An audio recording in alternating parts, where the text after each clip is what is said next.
Vous suspectez une fuite dans votre piscine et vous ne savez pas par où commencer. Un test d'évaporation permettra de confirmer la présence d'une fuite, de quantifier la perte hors évaporation et de commencer un protocole pour une recherche de fuite.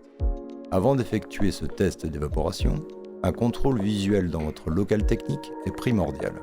Contrôlez l'absence de fuite sur votre installation, la pompe, le filtre et surtout la sortie égout de la vanne 6 voies. Un contrôle visuel dans le regard d'égout ou la mise en place d'une vanne en sortie de la vanne 6 voies permettra de confirmer l'absence de fuite. Le test gravitaire consiste à laisser descendre la piscine jusqu'à la stabilisation du niveau, ne peut donner de bonnes informations. Les dépôts présents dans le bassin suite à l'arrêt des pompes peuvent colmater la fuite. Certaines fuites sont plus importantes, filtration en fonctionnement, ou nulles, filtration à l'arrêt. Un test gravitaire est viable uniquement si le débit de fuite est de plusieurs centimètres par jour. Dans ce cas, souvent une fuite sur un circuit, le niveau se stabilisera au niveau de l'entrée de la canalisation cassée, si vous avez fermé les vannes, évidemment. Il est important en cas de test gravitaire de couper la filtration et de impérativement fermer l'ensemble des vannes dans le local. Un test d'évaporation est le test simple à réaliser qui vous permettra de savoir 1. Si vous avez une fuite sur une canalisation, aspiration ou refoulement, 2. Si vous avez une fuite sur le bassin, 3. Si vous n'avez pas de fuite et que la perte d'eau est engendrée par de l'évaporation.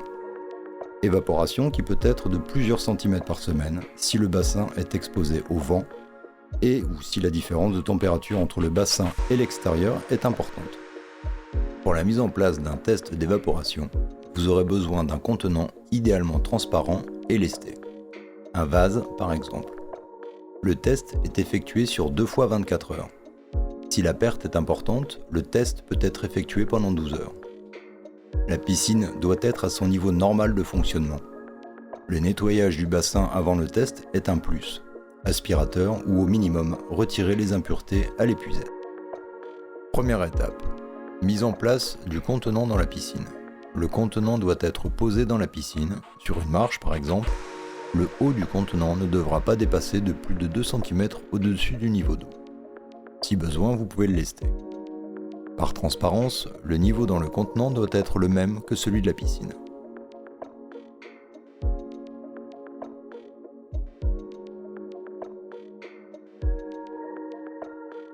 Seconde étape. Après 24 heures de filtration, la différence de niveau entre le contenant et la piscine vous indiquera la quantité d'eau perdue. Troisième et dernière étape. Remettez la piscine à son niveau normal si cette dernière a perdu plus de 2 cm et ajustez le niveau du contenant à celui de la piscine. Coupez la filtration et fermez l'ensemble des vannes dans le local technique. Après 24 heures, la différence de niveau entre le contenant et la piscine vous indiquera la quantité d'eau perdue. Interprétation des résultats obtenus. Premièrement, si le volume de perte est plus important avec la filtration en fonctionnement, la fuite peut provenir d'un défaut d'étanchéité sur une canalisation sous pression, refoulement, surpresseur du robot ou une fuite en sortie de la vanne 6 voies à l'égout si vous ne l'avez pas encore vérifié. Deuxièmement, le volume de perte est moins important, filtration en fonctionnement. La fuite peut provenir d'une pièce d'aspiration, skimmer, bande de fond ou d'un défaut d'étanchéité sur le scellement des skimmers ou une cassure dans le bol des skimmers. Le flux engendré par l'aspiration limitant la perte. Si la fuite est sur le circuit des skimmers, des bulles d'air sont souvent visibles en sortie de refoulement, filtration en fonctionnement. Attention, une prise d'air peut être dans le local, en entrée de pompe et fausser le diagnostic. Troisièmement, le volume de perte est identique, filtration en fonctionnement et filtration à l'arrêt. La fuite se trouve dans le bassin ou sur la canalisation de la prise balai.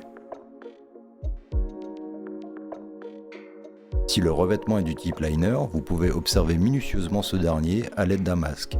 Bassin propre, les trous dans les liners sont souvent noircis par l'aspiration d'impuretés. Vous pouvez tester la prise balai en posant un bouchon et en effectuant à nouveau le test. Vérifiez l'étanchéité des press-setup des projecteurs à l'aide d'une seringue et son aiguille. à remplir avec un colorant alimentaire par exemple.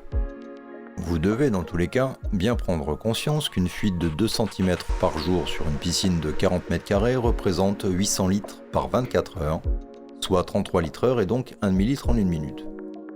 Pour bien vous rendre compte de ce que cela représente, essayez donc de remplir une demi-bouteille en moins d'1 minute. Afin de confirmer le résultat, et si vous disposez d'un bouchon d'hivernage, vous pouvez refaire les tests filtration à l'arrêt en bouchonnant les pièces les unes après les autres afin de confirmer les résultats obtenus. Si vous devez faire appel à une société de recherche de fuite, la détection ayant un coût, plus vous aurez cherché en amont et plus la recherche devra être facilitée. Je fais faire ce test à l'ensemble de mes clients avant chaque détection, afin d'avoir une idée de la perte et de la zone de recherche prioritaire. Il arrive parfois que les tests ne donnent pas de résultats clairs. Dans ce cas, il se peut que plusieurs fuites soient présentes dans la piscine.